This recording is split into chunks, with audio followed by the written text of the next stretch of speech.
Hello guys, कैसे हो आप सभी। दोस्तों, कैसा रहेगा कि जब हम कोई प्लॉट या मकान खरीद रहे हैं उसी समय वास्तु को ध्यान में रख के प्लॉट खरीदें तो अच्छा रहेगा ना। तो दोस्तों, आज की ये वीडियो उन लोगों के लिए ज़्यादा हेल्पफुल रहने वाली है जो लोग कोई नया मकान खरीदने वाले हैं या कोई नई प्रॉपर्टी लेने जा रहे हैं। क्योंकि आज की वीडियो में मैं आपको वो सारे पॉइंट बताने वाला हूँ जिनको ध्यान में रखते हुए यदि आप कोई प्लॉट या प्रॉपर्टी खरीदते हैं तो आप 100% वास्तु के अकॉर्डिंग वो प्लॉट ले पाएंगे और उसमें वास्तु के अनुसार घर बना पाएंगे। आइए समझते हैं। तो सबसे पहले दोस्तों, आपको क्या करना है कि जो भी प्लॉट आप लेने वाले हैं, सबसे पहले उस प्लॉट पर जाएं और उसकी फेसिंग चेक करें। उसकी फेसिंग चेक कैसे करनी है, क्योंकि उस जगह पे आपके पास में कोई नक्शा तो होगा नहीं या आपने कोई कंप्यूटर से उसकी ग्रेडिंग तो नहीं की होगी।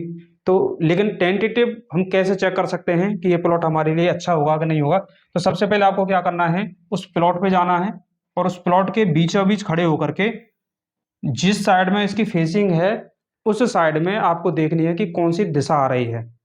जैसे मान लीजिए ये प्लॉट है आपके और इस प्लॉट के बीच में खड़े होकर के, और ये इसकी फेसिंग है, रोड है इधर। तो आपको क्या करना है कि बीच में खड़े होकर के, प्लॉट के बीचा बीच में खड़े होकर के आपको रोड की तरफ देखना है कि कौन सी दिशा आ रही है और उस दिशा के लेफ्ट साइड में उतनी जगह बच रही है कि नहीं बच रही है जितने में आपका एक दरवाजा बन सके। यानी मान के चलिए ये दिशा है और यहाँ से चेक करने के बाद में इस जगह पे आपकी कोई भी दिशा आ रही है, चाहे वो ईस्ट हो, साउथ हो या वेस्ट हो या फिर नॉर्थ हो, कोई सी भी डायरेक्शन, वो आपको चेक करनी है कि वो कौन सी दिशा आ रही है और उस दिशा के लेफ्ट साइड में उतनी जगह बच रही है या नहीं बच रही है जितने में आपका दरवाजा बन सके। अगर उतनी जगह बच रही है तो वो 100% अच्छी एंट्रेंस का अच्छी एंट्रेंस वाली प्लॉट है, वो प्लॉट आपको ले लेनी चाहिए। ये पहला पॉइंट है जो आपको ध्यान में रखना है। इससे आप ये पता कर पाएंगे कि उस प्लॉट की जो एंट्रेंस है वो सही है या नहीं है। यानी कि आपको जो भी डायरेक्शन आ रही है उसकी लेफ्ट साइड में इतनी जगह देखनी है कि उसमें दरवाजा आपका बन सके, पहला पॉइंट। उसके बाद दूसरा पॉइंट आपको देखना है कि मिट्टी की जांच करनी है आपको, सोइल टेस्ट करना है। सोइल टेस्ट कैसे करना है, सोइल टेस्ट करने के बहुत सारे तरीके हैं। जैसे मान लीजिए आपको क्या करना है कि सबसे पहले मिट्टी निकालनी है, गड्ढा करना है, और गड्ढा करने के बाद में जो गड्ढे में से मिट्टी निकली है वापस से वो मिट्टी उस गड्ढे में भरनी है। और भरने के बाद में मिट्टी आपकी बच जानी चाहिए। अगर आपकी मिट्टी बच जाती है तो वो आपकी मिट्टी अच्छी है। दूसरा टेस्ट आप ये भी कर सकते हैं कि मिट्टी को इकट्ठा करके उसमें पानी भर सकते हैं, और आपको ये देखना है कि वो पानी उस मिट्टी में कब तक रहता है, यानी कि कितने टाइम बाद मिट्टी उस पानी को सोखती है ना। अगर ज़्यादा देर तक पानी उसमें भरा रहता है तो तब भी आपकी वो मिट्टी अच्छी है। ठीक है। और आपको ध्यान रखना है कि मिट्टी काली ना हो, कूड़ा करकट कबाड़ा पॉलीथीन वगैरह ये सब चीज़ उसमें पड़ी नहीं होनी चाहिए। क्योंकि कई बार क्या होता है कि कोई तालाब रहता है उस जगह पे या फिर गड्ढा रहता है तो उसको भरने के लिए क्या करते हैं, कूड़ा कबाड़ा डाल देते हैं, पॉलीथीन डाल देते हैं, कूड़ा करकट उस जगह पे खलता रहता है। तो ऐसी प्लॉट हमेशा नेगेटिव एनर्जी क्रिएट करती रहती हैं। ऐसी प्लॉट आपको नहीं लेनी है। ठीक है। अच्छा, उसके बाद आपको देखना है कि कोई भी प्लॉट उसमें कट नहीं होना चाहिए, कोई भी पार्ट उसका, कोई भी साइड उसकी एक्सटेंडेड नहीं होनी चाहिए।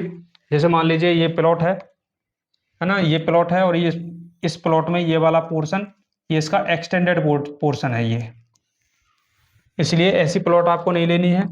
दूसरा, देखो ये वाली प्लॉट, इसमें ये साइड इसकी बड़ी हुई है ना, ऐसी प्लॉट भी आपको नहीं लेनी है। उसके बाद अगर मान लीजिए किसी भी प्लॉट में कोई हिस्सा उसका कटा हुआ है, कोई भी कॉर्नर कटा हुआ है, तो भी नहीं लेनी है। क्योंकि कॉर्नर जरूरी नहीं है कि नॉर्थ ईस्ट कटा है, कोई सी भी साइड अगर आपकी कटी हुई है तो उससे संबंधित जो पॉजिटिविटी है वो हमेशा आपके घर में ब्लॉक रहेगी और नेगेटिव एनर्जी आपके घर में आती रहेगी उस दिशा से संबंधित। ठीक है। उसके बाद में आपका ये इस टाइप की प्लॉट भी नहीं लेनी है जिसमें क्या है कि एक हिस्सा, एक साइड आपकी कम चौड़ी है, दूसरी साइड में जाके बहुत ज़्यादा चौड़ी है। ठीक है। हालांकि गौमुखी प्लॉट जो हैं वो अच्छी मानी जाती हैं, शेरमुखी प्लॉट बेकार मानी जाती हैं, लेकिन हर गौमुखी प्लॉट भी अच्छी नहीं मानी जाती। मैं आपको बता दूं, क्योंकि उसका रीज़न है, क्योंकि मान लीजिए आपका जो फेस है वो छोटा है, सकरा है, ठीक है, लेकिन चौड़ाई भी आपको ध्यान रखनी है। वो पीछे जाके ऐसा नहीं होना चाहिए कि वो साउथ दिशा आपकी बढ़ रही है या फिर वेस्ट डायरेक्शन आपकी बढ़ जा रही है, आपकी नॉर्थ ईस्ट बढ़ रही है तो वो अच्छी बात है। वो गौमुखी प्लॉट सिर्फ नॉर्थ ईस्ट कंडीशन में अच्छी होती है, जब नॉर्थ ईस्ट आपकी बढ़ रही है उस कंडीशन में अच्छी होती है, इसके अलावा किसी भी कंडीशन में अच्छी नहीं होती है। ठीक है, तो आपको ये याद रखना है। उसके बाद आपको ध्यान रखना है कि प्लॉट टी पॉइंट पे आपकी नहीं आ रही हो। टी पॉइंट का मतलब ये है कि जो रास्ता है, रास्ता बिल्कुल आपके घर पे जाके टक्कर मारता है। जैसे ये वाली प्लॉट आप देख रहे हैं, सामने जाने के बाद में ये रास्ता ऐसे गया, उसके बाद में रास्ता एक इधर चला गया और एक इधर चला गया, लेकिन ये आपके दरवाजे पे जाके यहाँ टक्कर मारने के बाद में रास्ता इधर उधर जा रहा है। तो ये रास्ता जितना लंबा होगा उतनी ही नेगेटिविटी इस घर में होगी। ऐसे घर में उतनी ही नेगेटिविटी होगी जितनी दूरी से ये रोड आ रहा होगा। इसलिए आपको याद रखना है कि टी पॉइंट वाला प्लॉट आपका नहीं होना चाहिए। इसके बाद आपको ध्यान में रखना है कि आपका प्लॉट साउथ वेस्ट के कॉर्नर पर भी नहीं आ रहा हो। साउथ वेस्ट कॉर्नर का मतलब है कि जैसे देखिए ये वाला मकान है और इधर साइड में इसकी वेस्ट डायरेक्शन है, इधर इसकी साउथ डायरेक्शन है। तो साउथ और ये वाला जो कॉर्नर है ये इसका क्या हो गया, साउथ वेस्ट कॉर्नर हो गया।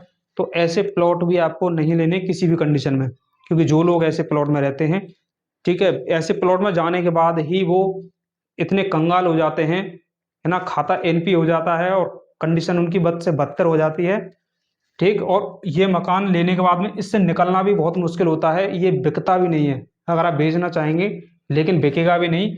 तो इस कंडीशन में ये मकान आपको लाके खड़ा कर देगा। इसलिए ऐसी साउथ वेस्ट कॉर्नर वाले मकान से दूरी बना के रखना है आपको, नहीं परचेज करनी है। ठीक, उसके बाद में आपको क्या याद रखना है कि मान लीजिए आपका कोई प्लॉट है और उस प्लॉट के बगल में किसी दूसरे का प्लॉट है और उस जगह पे टॉयलेट सेप्टिक टैंक बने हैं। तो उन septic tank, toilet septic tank की लोकेशन भी आपको देखनी है कि कहीं वो आपकी प्लॉट को डिस्टर्ब तो नहीं कर रहा है। जैसे मान लीजिए ये प्लॉट है, ये किसी पड़ोसी की प्लॉट है और इसके बगल में ही एक प्लॉट है जिसको आप खरीदने वाले हैं। इसको आप खरीदने वाले हैं, ये किसी दूसरे की प्लॉट है। तो आपको क्या चेक करना है कि इसके ब्रह्मस्थान में खड़े होकर के आपको देखना है। जैसे मान लीजिए इनका टॉयलेट सेप्टिक टैंक यहाँ पे बना हुआ है, टॉयलेट इनका कहाँ बना है, यहाँ पे बना हुआ है। और ये डायरेक्शन अगर आपके ब्रह्मस्थान के हिसाब से साउथ वेस्ट में आ रही है या साउथ ईस्ट में आ रही है, तो भी आपको ऐसी प्लॉट नहीं लेनी चाहिए, क्योंकि ये बिल्कुल सटके बनी हुई है और ये आपकी इस प्लॉट के अनुसार साउथ वेस्ट कॉर्नर पे आ रही है। जिससे अगर ऐसी प्लॉट आप लेते हैं तो ये साउथ वेस्ट वाले दोष इस प्लॉट वाले को भी मिलेंगे। क्यों मिलेंगे? क्योंकि दीवार बिल्कुल सटके बनाई जाती है ना। आजकल क्या होता है कि ये वाली दीवार इसकी है, इसी के बगल में सटा के हमने भी दीवार बना दी। तो उससे क्या होगा, एनर्जी कनेक्टेड रहती है, दूसरे की नेगेटिव एनर्जी हमको क्या करती रहती है, डिस्टर्ब करती रहती है। ठीक, लेकिन अगर आपकी प्लॉट बड़ी है तो एक कंडीशन में आप सोच सकते हैं, वो भी कब, कि इसको आपको ब्लॉक करना होगा, अलग करना होगा इसकी एनर्जी को, और उसके बाद में ये मकान आपको बीच में बनाना होगा, है ना। फिर उसके बाद में कुछ कंडीशंस होती हैं, कंडीशंस के बाद में आप बना सकते हैं, रेमेडी करके बना सकते हैं। लेकिन प्लॉट अगर छोटी है तो फिर मेरे हिसाब से हर कंडीशन में उसको अवॉइड करना चाहिए आपको। ठीक है, तो इस तरीके की प्लॉट भी आपको नहीं लेनी है। उसके बाद आपको ध्यान रखना है कि अगर आपकी प्लॉट की फेसिंग नॉर्थ साइड में है या ईस्ट साइड में है तो रोड उस प्लॉट से ऊंचा नहीं होना चाहिए किसी भी कंडीशन में। ठीक है, उसका कारण है क्योंकि मान लीजिए ये वाला जो प्लॉट है, ये वाला प्लॉट है और ये जो रोड है ये इस प्लॉट से अगर ऊंचा हुआ तो क्या होगा, ये नॉर्थ मान लीजिए इस जगह पर आ रही है, ईस्ट डायरेक्शन आ रही है, तो ये रोड ऊंचा होने की वजह से क्या है, नॉर्थ डायरेक्शन ऊंची रहेगी और हमेशा के लिए इसका साउथ नीचा रहेगा, साउथ गड्ढे में रहेगा। इसलिए ऐसी प्लॉट नहीं लेनी चाहिए, क्योंकि साउथ नीचा नहीं होना चाहिए। साउथ अगर नीचा रहेगा, साउथ वेस्ट नीचा रहेगा तो ये बहुत बड़ा गंभीर दोष आपको देता रहेगा। इसलिए आपको ध्यान रखना है। और अगर ये प्लॉट लेवल में है, यानी रोड और प्लॉट दोनों लेवल में है, तो तब भी आपको एक चीज याद रखनी है कि ऐसे प्लॉटों पे कभी भी बेसमेंट का निर्माण नहीं करना चाहिए। ठीक है, क्योंकि बेसमेंट का निर्माण करते हैं तो क्या होता है कि वो जैसे आप रैंप बनाएंगे तो नॉर्थ वाली साइड से तो ऊंचा होगा, लेकिन जैसे जैसे नीचे जाएगा, पीछे जाएगा, तो नीचे जाते समय क्या होगा, साउथ वेस्ट बिल्कुल गड्ढे में हो जाएगा।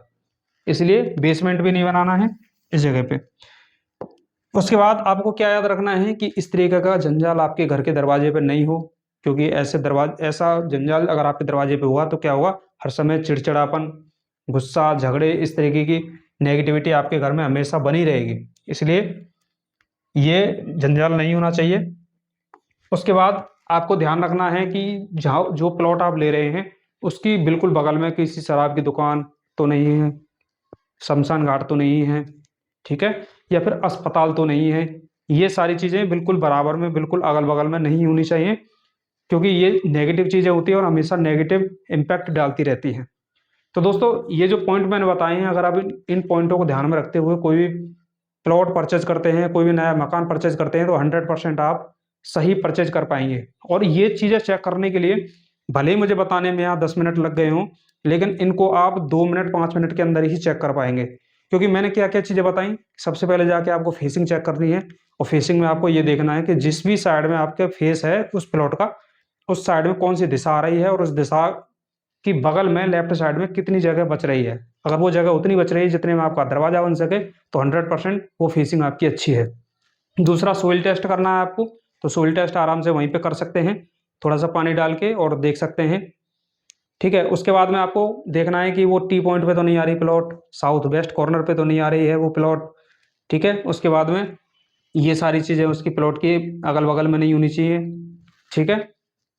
तो अगर ये सारी चीज़ें सही रहती हैं तो 100% आप एक अच्छी प्लॉट ले पाएंगे, अच्छा मकान ले पाएंगे, और तुरंत जाके किसी भी प्लॉट को ये पता कर पाएंगे ये प्लॉट हमारे लिए लाभदायक है या नहीं है, ठीक है। तो दोस्तों कैसी लगी ये वीडियो? अगर आपको ये वीडियो अच्छी लगी तो वीडियो को लाइक करें, चैनल को सब्सक्राइब करें, और जुड़े रहिए हमारे साथ ऐसी वास्तु टिप पाने के लिए। Thank you.